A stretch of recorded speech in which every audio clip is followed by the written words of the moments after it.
Greetings, one and all. It's me, Robert Phoenix, your Astro Weatherman with your Astro Weather Cat.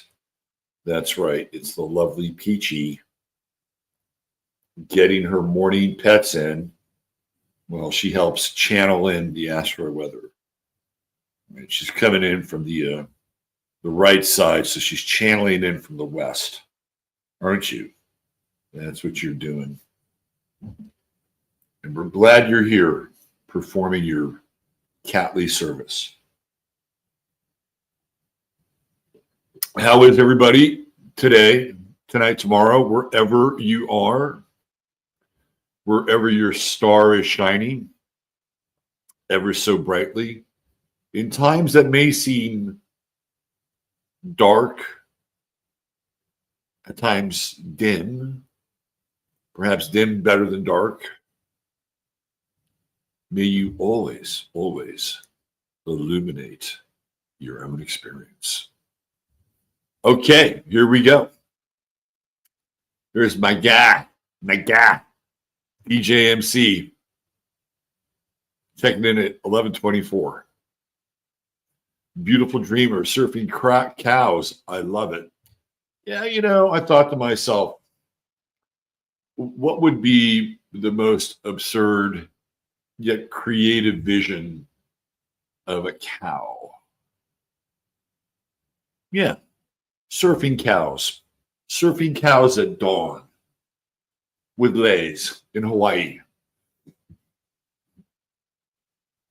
It's been fun getting creative with the cow imagery and AI. It's given me a very wide range of possibilities. Just wait till Gemini season comes along. That'll be a blast. Let's see. Who do we have here? A beautiful dreamer. The cow is highly revered in Switzerland.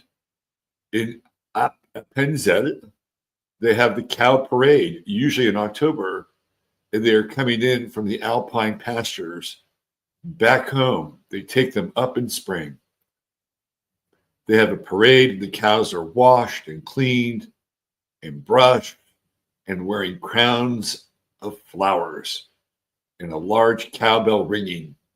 You can look it up online. Beautiful dreamer. We actually had a JPEG thumbnail. Whoa!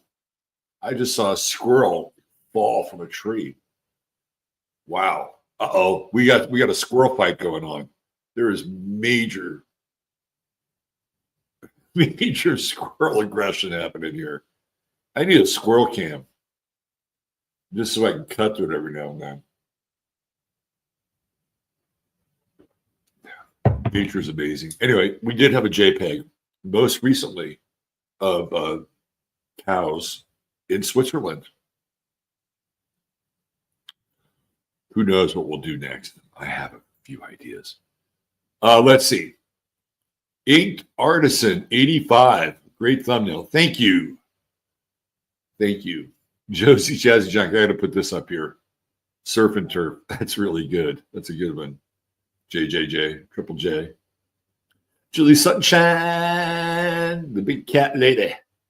Big cat lady. Misbehaving too. Barbara Boots is going to be with us today. Noel Way. Love the surfing cows. Jackie Dorario. Devin Dewar is wondering what it's going to be like in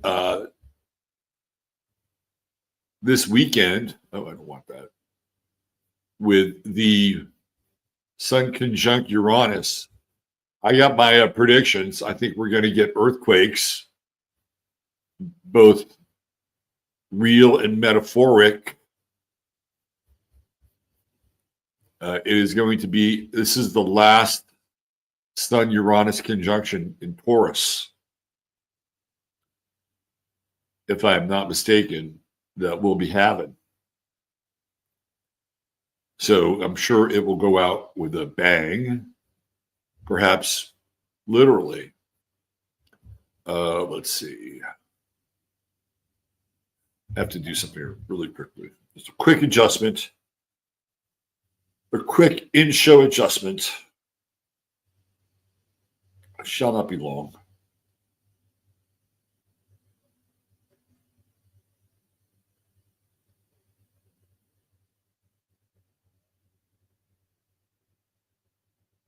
There we go. We got that. Very good. And let me do one more thing here. Give me a second. I'm supposed to promote an event from this weekend, for this weekend. And it is, let's see here. Let me get this, copy that. Let me do this. Hold on. Another in-show adjustment.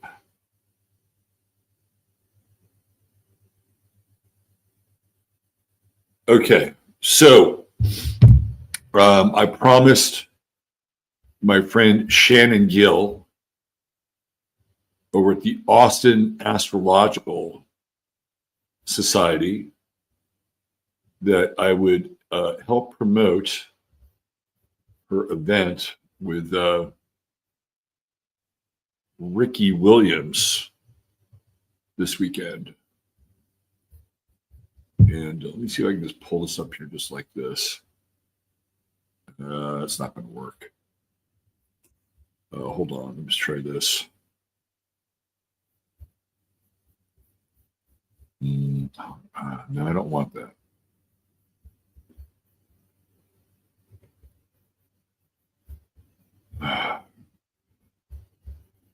Hold on. Okay. Stay with me. Stay with me.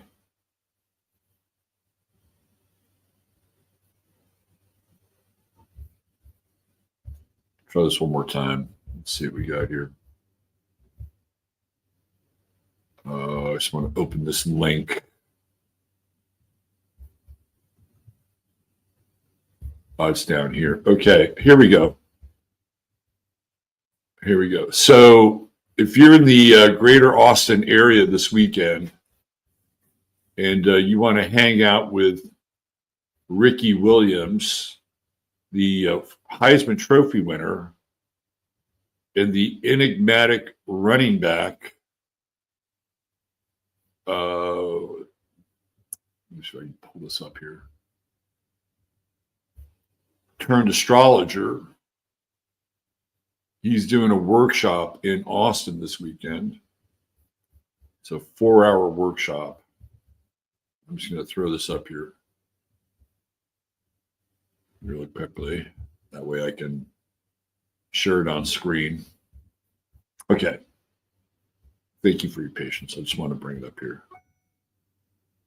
Let's do this. Let's see, share screen. And of course, we know that the first share screen won't work. So we'll come back again and we'll try it again because that is what happens with StreamYard these days. And there we go. Okay. So there it is, Saturday, May 17th, Ricky Williams. And it's going to be at Casa de Luz. It's a 4-hour intensive. If you're interested, and this is through the Austin Astrological Society, I am going to put the link in chat for any of you who are in the greater Austin area that want to attend, because I told Shannon I would do this, and I do my best to be a man of my word. So there you go. I will be hanging out with Ricky tomorrow night, and hopefully get to know him a little bit better and get him on the show. I'd love to have him on as a guest, not just as an astrologer, but kind of as he's a unique individual, very unique. And he's a Gemini, right at the end of Gemini, and he has that really interesting Venus Mars conjunction in Aries. And you can see it in Ricky, right? Like he's very feminine, got a very feminine side, and yet he also excelled in a very violent sport. And what he did, this isn't interesting. He believes in astrology so much. He has a South Node in Aries, which I believe is conjunct his Mars. So he had to kind of come back as a warrior, right? But he's a true node in Libra. So what he did is to accentuate his true node, he took on his wife's last name. And he dropped his first name and is using his middle name. So this is a total Gemini move, right? He became another person, essentially. So anyway, I'll be hanging out with him on tomorrow night and hopefully get to know him enough so that he can be on the show, and he would be a good guest. Yes, he is. Ricky is eccentric for sure.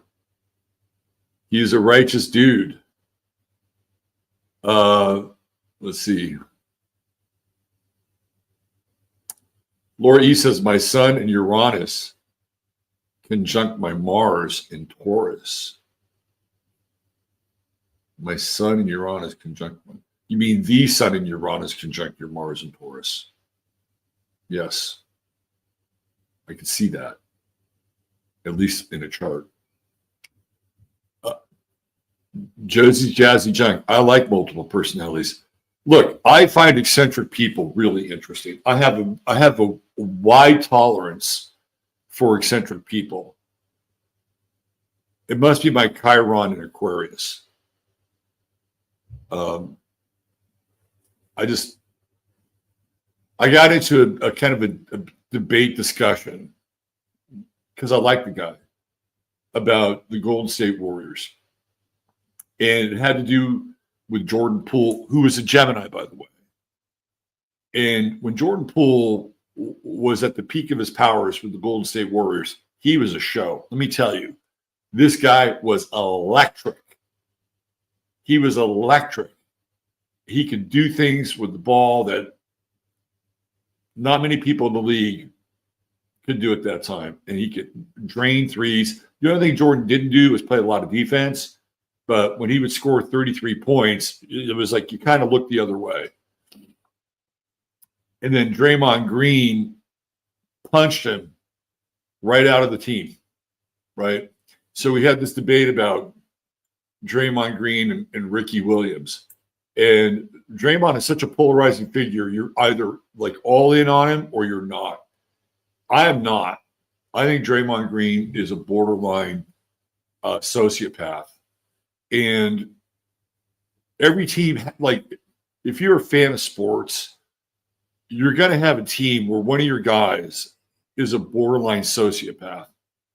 But he's like, well, he's our borderline sociopath.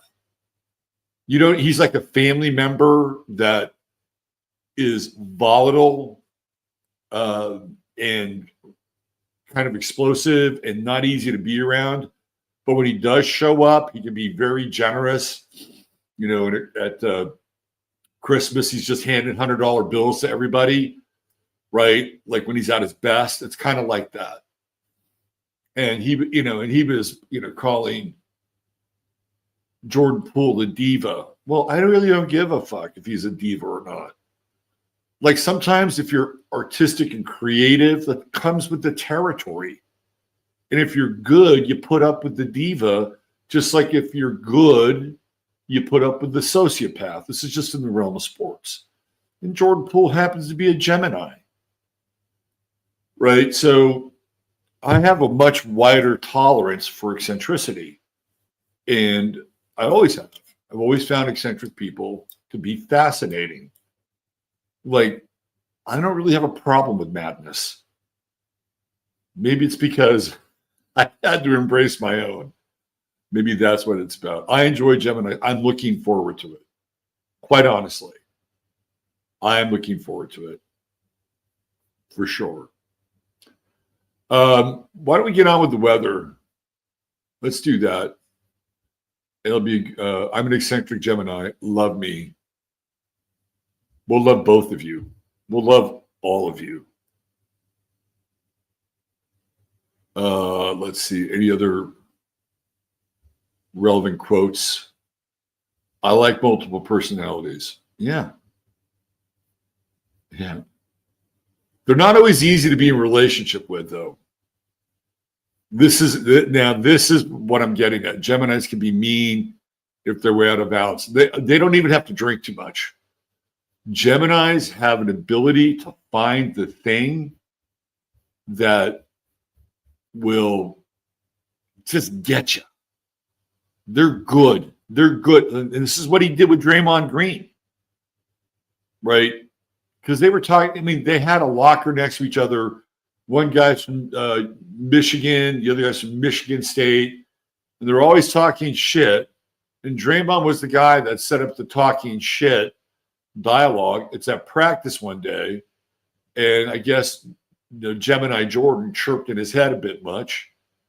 And Draymond and I did a whole show on it. And their sons, when I mean sons, S-U-N, they are in a direct square with one another, Pisces, Gemini. And I broke this thing down because when Draymond Green approaches Jordan Poole to punch him, he is literally at a 90-degree angle. I shit you not. Jordan Poole's on the baseline. Draymond Green is on the sideline. They're at a 90-degree angle, and they kind of meet, although Draymond closes the distance further and gets up in his grill, and Jordan Poole sort of pushed him away because Draymond was in his face. Like, he's trying to clear space. Well, in most cases, another guy, this is what happens in the NBA, like in a game, will push back, right? It's like a shoving match, and then teammates get in between and break it up. Draymond didn't push back. He went full Superman punch to Jordan Poole's eye socket. Now, practice was being videotaped, and somehow the videotape got leaked. And to this day, we don't know who or how, and it's never been discussed. We don't know if it was the team, if it was somebody from Draymond's camp, or if it was somebody from Poole's camp. Now, if that video isn't leaked, they deal with it internally, and maybe this thing resolves itself differently. But it is leaked, and it's clearly a lose-face moment for Jordan Poole. And he's not the same player after that. He's checked out. He is checked out. And Draymond Green has a history of doing this. He did it with Kevin Durant, and I guarantee you the time is coming when he will do it with Jimmy Butler. It's only a matter of time. Only a matter of time. He's just wired that way. And RIP the 2024 season for the Golden State Warriors. They got devoured by the Minnesota Timberwolves last night. All right, let's do a little weather. Here we go.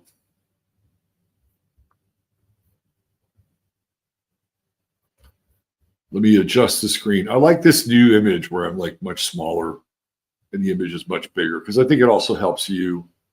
And you know what? It humbles me. It definitely humbles me. Okay, here we go. This is what Devin, I'll make it even bigger. This is what Devin was talking about right here. 23-27. There's your Sun-Uranus conjunction. Now, the good news is that it is in sextile or trine, and this is out of sign with Pluto. But I do think this is incredibly disruptive. It is the last solar conjunction with Uranus and Taurus that we'll see. And again, because of the degree, I think it goes out with a bang.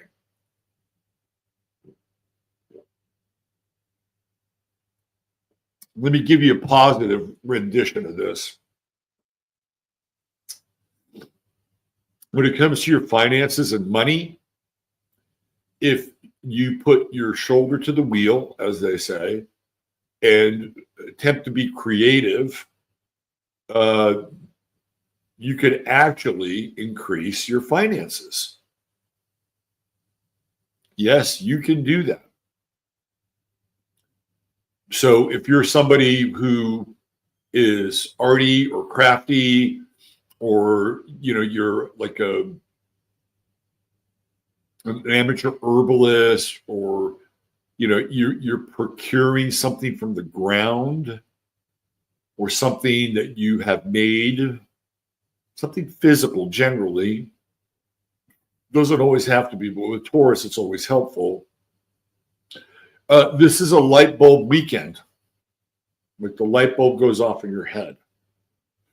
It's like, hey, what about this? And it helps you the Sun-Uranus conjunction will help us reorient ourselves towards the creative potential of realigning our relationship with money, abundance, material goods, and how we can, again, creatively adapt and interact with all of the above. And I would also add to this that keep your eye out for an error, right, or a mistake. Just keep your eye out for that. That is, what do we got there? We have hold on a sec. It's still going to be there. It's a good thing I haven't, hold on. Reset. The Sun-Uranus conjunction is real. It's still there. But we need to just adjust this just a tad. Just a tad. Before I go any further.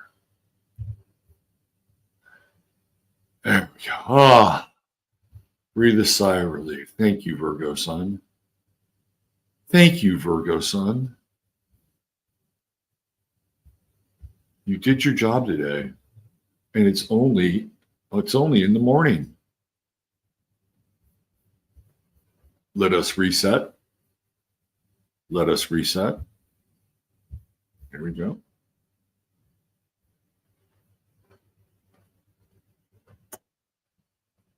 This is what we want to look at right there. And let me do the amplification. There we go. That's a little bit more accurate. So the Sun-Uranus conjunction, there's that Pluto trine. Now, what will be interesting is that this weekend, the moon will be in Capricorn. So we're going to have Sun-Uranus conjunction, moon in Capricorn. And again, I think this really bodes well if you are looking to revamp what you do. And if you have to make difficult decisions, whether it's, and we don't always like to cut people loose if they're working for us or doing something for us. But this Capricorn moon makes it easier. Remember, less is more with the Capricorn moon. And you can make those decisions with much more of a sense of purpose without being laden by guilt. Okay? The other thing, and I'm going to throw this out there as well. The other thing is if you need to make an expenditure this weekend, and again, let's keep it in the realm of either self-improvement that's related to something that you personally do, a side hustle perhaps. The Capricorn moon can help you use your resources judiciously, which means you can shop around. And so that if you have to spend money, you will have done your due diligence, and the Capricorn moon will pat you on the back and say, good job. Well done. So I don't think this weekend is a total wash by any stretch, although the energy certainly will be volatile. Keep your eyes. Friday is always a news dump day. Keep your eyes on the economic story, and we might get some news around the housing market tomorrow. I'm not sure it'll be good, but I think we'll get some news, because that's one area of the economy that clearly needs to be stimulated. And the Fed has steadfastly refused to lower interest rates, which could dislodge the compacted housing market. Here on my street alone, there's 4 houses. There are 2 houses right across the street from each other. One of them has changed realtors because apparently the other realtor wasn't getting it done. It doesn't matter. It's because the housing market is compacted. It's like you're trying to go to the bathroom and you're backed up, and it's just not happening. Lowering the interest rates would be the kaopectate for the housing market. We have an inconjunct here with the moon in Sagittarius, which is conjunct the galactic center. And it's kind of wild. It's like a wild inconjunct. Let's try this for a minute. Let's try this. Put this magical coat on for size. Let's roll with this feeling that something tremendous is about to happen. And you know it in your bones and you know it in your cells. Something tremendous is about to happen. But you can't quite pinpoint it and figure it out. See, because that is the absolutely blind enthusiasm of the moon in Sagittarius conjunct the galactic center. Like it's all going to work out. And not only that, but it will work out to your advantage. Hold that thought.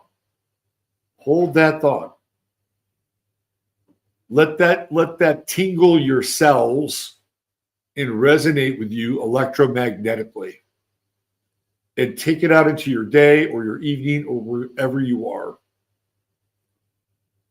It is the confidence that the universe, God, prime creator, has your back. And you don't know how, but it does. It's kind of the unwavering faith of the deeply committed Christian. Play with that today in your own way. You don't know how. You don't have to ask why. All you have to do is be connected to the feeling, right? Now, some people may say, well, aren't you a little foolish? How do you know that's going to work? God helps those who help themselves. That's the moon Neptune square and the moon opposing Jupiter. It is a otherworldly sense that things will work out okay, that other people may not be able to wrap their head around. And maybe you're not able to wrap your head around, but try it. Try it. You always want to cross your T's and dot your I's. What did the Sufis used to say? Tether your camel first and then trust in God. That's a strategy I advocate, by the way. But that's the marching papers for this moon in Sag, conjunct the galactic center, in conjunct Sun Uranus. a miracle is right around the corner. And it could be something as easy as meeting somebody who is going to be a critical person in your life. They may not be there for long, but they're there long enough. And it could be that easy. And by the way, today is one of those days where, and I used to be able to do this. I haven't done it in a while. And it's because I don't walk as much. But if you're a walker, today is one of those days you should look on the ground for money. I know that sounds crazy, but you should look on the ground for money. I used to be able to find money, literally money on the ground. I remember one time I was with my son and we were at these tennis courts in Berkeley, in North Berkeley. And he had thrown the tennis ball kind of down this little ravine next to the sidewalk. So I had to hump down there and get the tennis ball. And lo and behold, there's about $70 on the ground. I'm like, well, look at this. I'm actually wearing the appropriate color. But way back in the day when yours truly had to work out his soul DWI, or I think it was year 2001. And the final day, which was our community service day, where we got to wear the orange vests, we had to basically pick up trash at this lot that was owned by the city. And I thought to myself, there's money in this lot. There's money here somewhere. 5 minutes later, a dude about 40 feet away from me sticks up his hand and says, "Hey, I just found a $100 bill." I'm like, damn it, I knew it was here. So, I mean, I'm serious. If you're walking around today, look down. That's also a metaphor. Because the abundance or the thing that you need is right under your feet. And you may not, if you don't pay attention, you may miss it.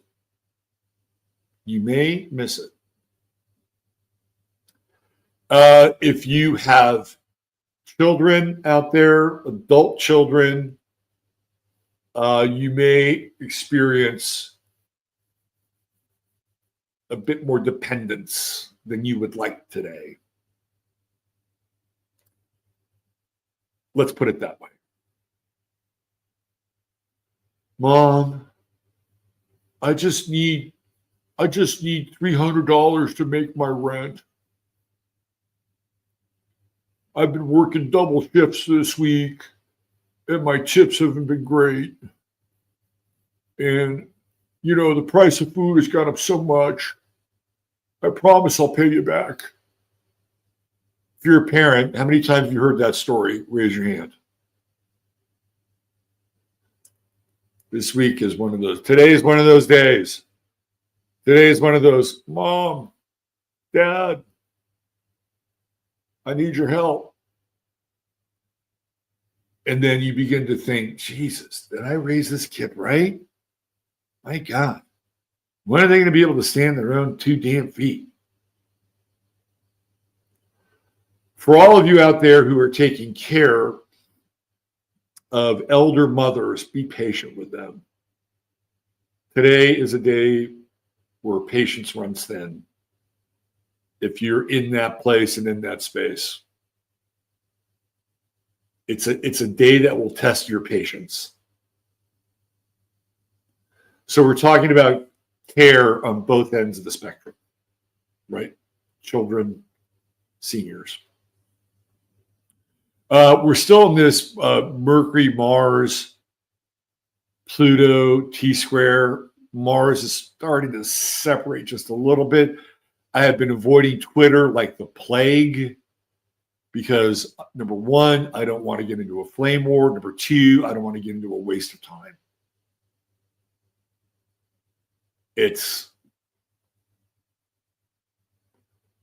When the sun goes back, when the sun goes into Gemini, I will re-engage with Twitter. When Mars was in Gemini, I was a fiend on Twitter, almost too much. But yeah, I'm doing my best to stay out of that. How many of you over the last couple of days have had absolutely explosive interactions and conversations with people? Because I got to tell you, the patience level here is quite thin. Very thin. Now, if there is somebody that you're connected to in a partnership and you have a harmonic relationship with, the Venus-Mars trine is still there. It's great. It helps with collaboration. And it's interesting. Well, we're going to take this up a notch here a little bit. And we're going to talk about this socially. It's interesting that it's a fascinating, connection between the word Führer and Führer. Am I right? Because there's a furor over the migration of South Africans to the United States. And it's because there is an abstract connection to the word Führer, which is related to Hitler. And we are moving into a very interesting territory with Saturn moving into Aries, Neptune in Aries. By the way, I don't think the person who is supposed to be Kanye West is Kanye West. I think it's Cloneville. But Hell Hitler is a major hit. And it's going to be very interesting to watch Saturn in Aries and Neptune in Aries sort of merge together. And I believe that this is going to be the last stand for trying to pin the evils of the world on the so-called white race. I'm going to talk more about that on 15 Minutes of Flame. Just do the math. We're talking Aries, right? Aries. What does Aries connect with? Aryan, right? And Saturn in Aries, Neptune in Aries. It's going to be a very interesting time. Very interesting time. But it's like, why is there such a big deal over bringing 54 people who happen to be so-called white into this country, who actually speak the language, who have usable skills? And not only that, but they brought their families with them, unlike many other varieties of the migratory hordes who really have not. With Pluto and Aquarius, you could tell where the agendas are. And they ring hollow. They absolutely ring hollow. So Saturn, Neptune, and Aries is going to be very interesting because, and I'll talk more about this on 15. At the end of the day, the social engineers, and if we wanted to, we can break them down. It's a network. It's not specifically one group, but we know who the players are. we could probably break them down into 4 groups, right? You've got the black nobility who have been in power for a very long time. You have the Freemasonic order in all of their varieties of offshoots, whether it's B'nai B'rith or the Jesters or the Shriners, right? They're in that group. You have the Catholic Church and the Jesuits. They're in that group. And then you have the Rothschild Jewish banking power faction with their state-created offshoot of Zionist Israel. Those are your main power groups. Throw in the crown, and now you've got the unholy 5. Okay? And all their various intelligence agencies. Those are your social engineers. That 5. That 5. And at the end of the day, what they want to do is they want to create a global cataclysm, not just in this country, but global, where one group is crucified for the sins of all. And there will be no peace on earth unless this group is eradicated. And that group is personified in the flesh by the 54 immigrants from South Africa. I've done my research on this. I know what I'm talking about. We'll get into more of that on 15. But keep your eye on all this with Saturn, Neptune, and Aries. It is not going away. It is going to get bigger and bigger. We got 2 stars of the day today. So I must move quickly, for time is fleeting.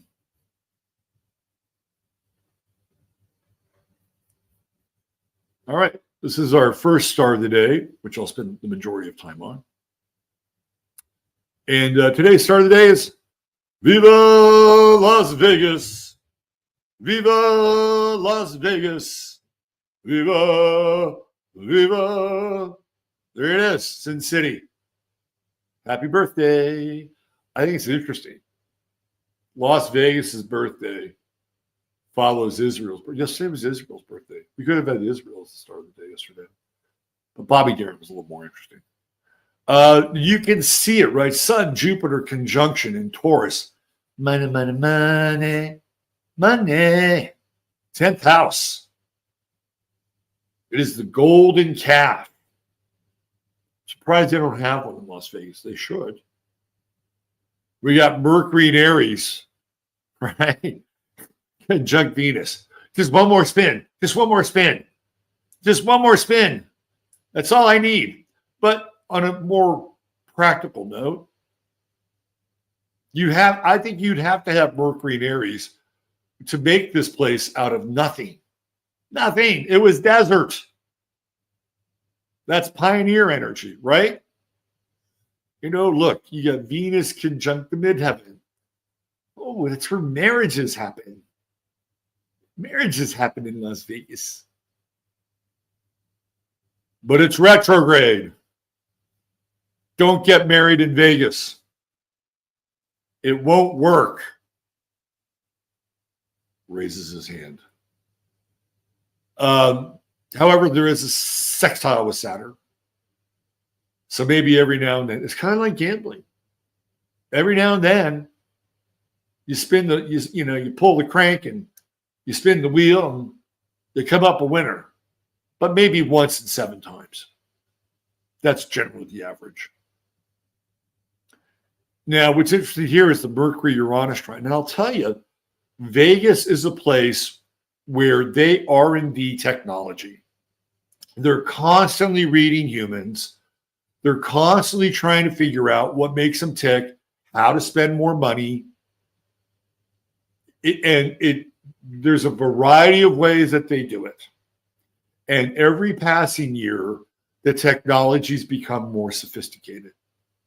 Biosensors. Biosensors. How do you know that there are not biosensors connected to the machines that you're playing. If your cell phone can read your mind, which it can, by the way, then would it be far-fetched for a slot machine to be able to pick up things like body temperature, radiant heat, radiant imagery? Oh, absolutely. Do you think that the cameras that are subtly mounted everywhere are just cameras that watch what you do? Or do you think those cameras have the ability to look at everything that I just talked about? Body temperature, radiant heat. If you're playing at a table,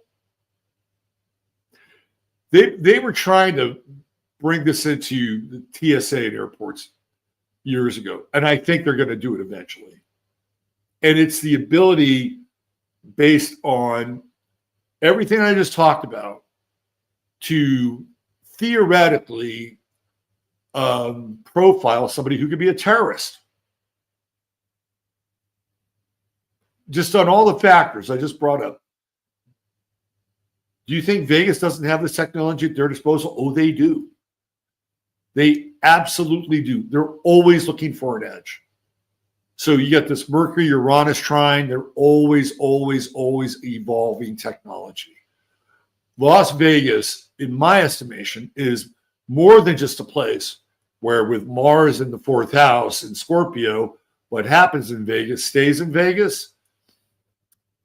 It's more than just a good time. It is a laboratory. And humans are always being tested there. Always.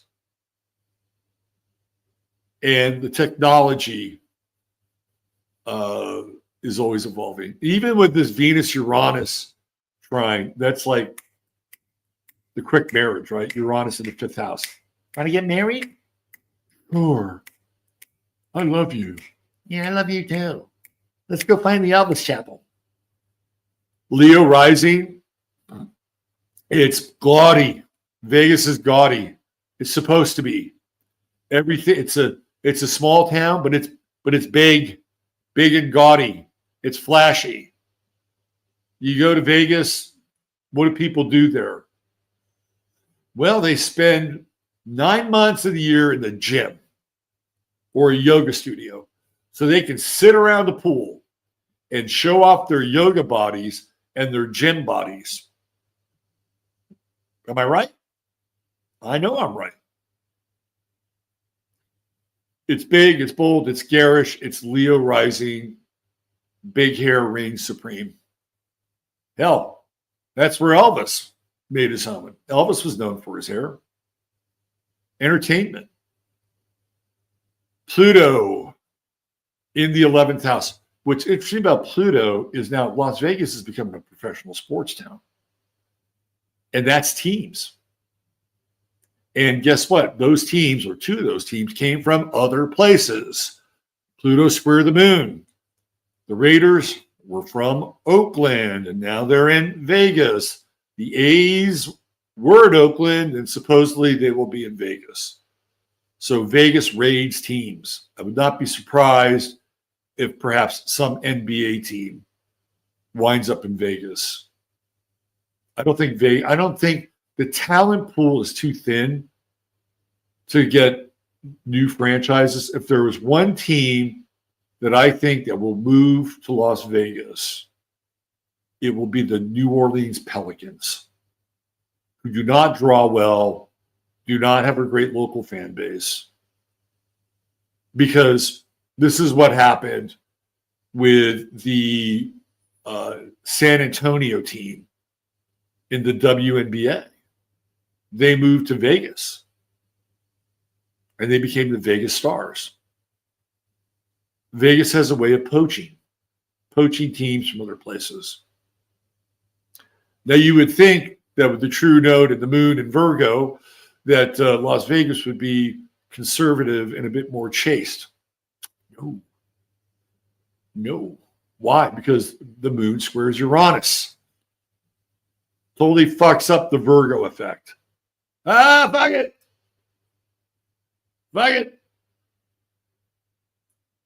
I'm leaving the straight me behind.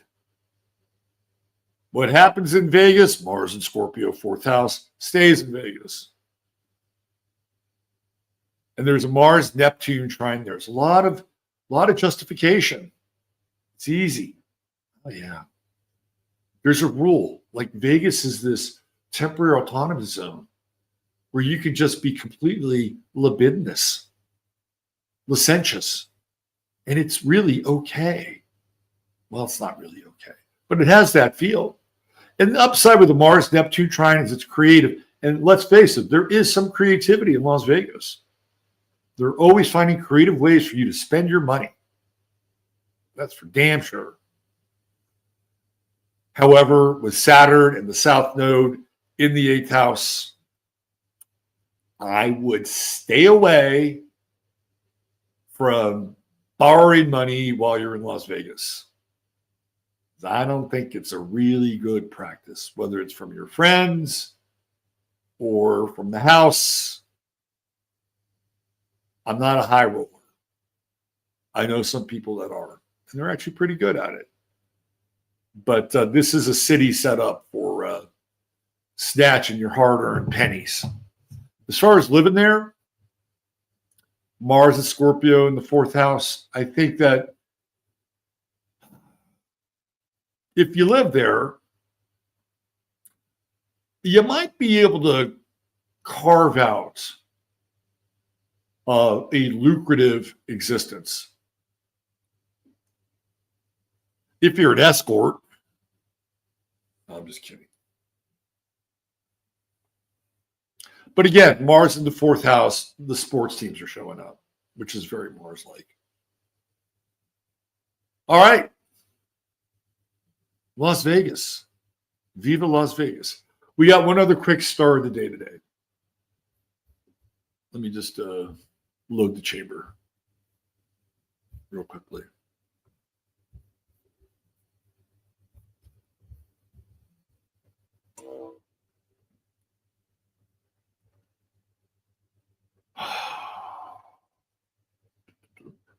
Give me one sec. Just give me one sec.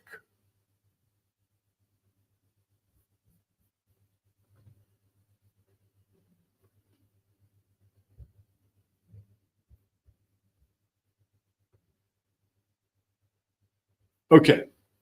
Today's bonus star of the day is my lovely grandmother, Margaret. There she is in all of her eccentric glory. And she was born on this day. Now, I don't have her chart by time, but I do have it by date. I don't know her birth time.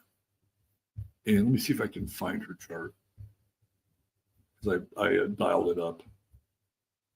Where is it? Let's see. So as I'm looking for that chart, which I have found, let me tell you a little bit about Margaret.